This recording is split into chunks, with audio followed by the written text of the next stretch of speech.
Inclusive tax എന്ന് പറഞ്ഞാൽ tax ഉൾപ്പെടെ എന്നാണ് അർത്ഥം. Including tax amount.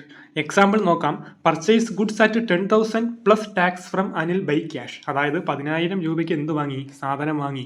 10,000 രൂപയ്ക്ക് സാധനം വാങ്ങിയത് മാത്രമല്ല, അഡീഷണൽ ആയിട്ട് നമ്മൾ എന്ത് കൊടുത്തു? ടാക്സ് കൂടി കൊടുത്തു. ടാക്സ് എന്ന് പറയുന്നത് 5%. അതായത് നമ്മൾ സാധനം വാങ്ങിയത് 10,000-നല്ല, അഡീഷണൽ ആയിട്ട് ടാക്സ് കൂടി അടച്ചിട്ടുണ്ട്. അതായത് 5% എന്ന് പറഞ്ഞാൽ 10,000 ഇൻറ്റു 5/100. അപ്പോൾ നമുക്ക് എന്ത് കിട്ടി? 500 കിട്ടി. ഈ 500 എന്ന് പറഞ്ഞാൽ എന്താണ്?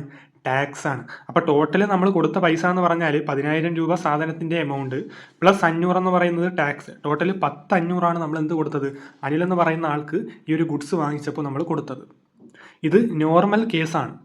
ഇനി ഇൻക്ലൂസീവ് ടാക്സ് ആണെങ്കിൽ നമ്മൾ എങ്ങനെ കണ്ടുപിടിക്കുമെന്നാണ് നോക്കുന്നത്. Purchase computer at 10,000 including GST. GST is 5%. അതായത് നമ്മൾ എന്ത് വാങ്ങി? കമ്പ്യൂട്ടർ വാങ്ങി. 10,000 രൂപയ്ക്ക് കമ്പ്യൂട്ടർ വാങ്ങി. ഈ കമ്പ്യൂട്ടർ വാങ്ങിയപ്പോൾ നമ്മൾ എന്ത് അടച്ചിട്ടുണ്ട്?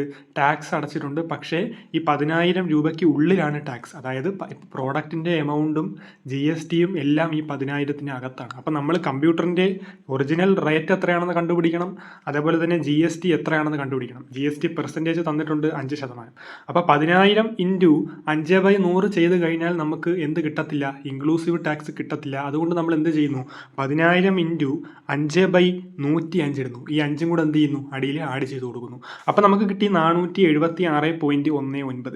476.19 എന്ന് പറഞ്ഞാൽ ഈ പ്രോഡക്റ്റിൻ്റെ എന്താണ്? ടാക്സ് ആണ്.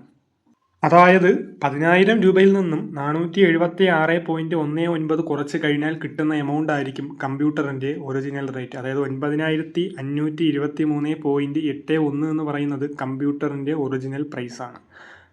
അത് നമുക്ക് കറക്റ്റാണോ ഇല്ലയോ എന്ന് അറിയുന്നതിന് വേണ്ടി 9,523-ൻ്റെ 5% ആയിരിക്കും എന്ത്? 476.19. ഇത് തന്നെയാണ് നമ്മൾ എന്ത് ചെയ്തത്? ആദ്യം കണ്ടുപിടിച്ചത്.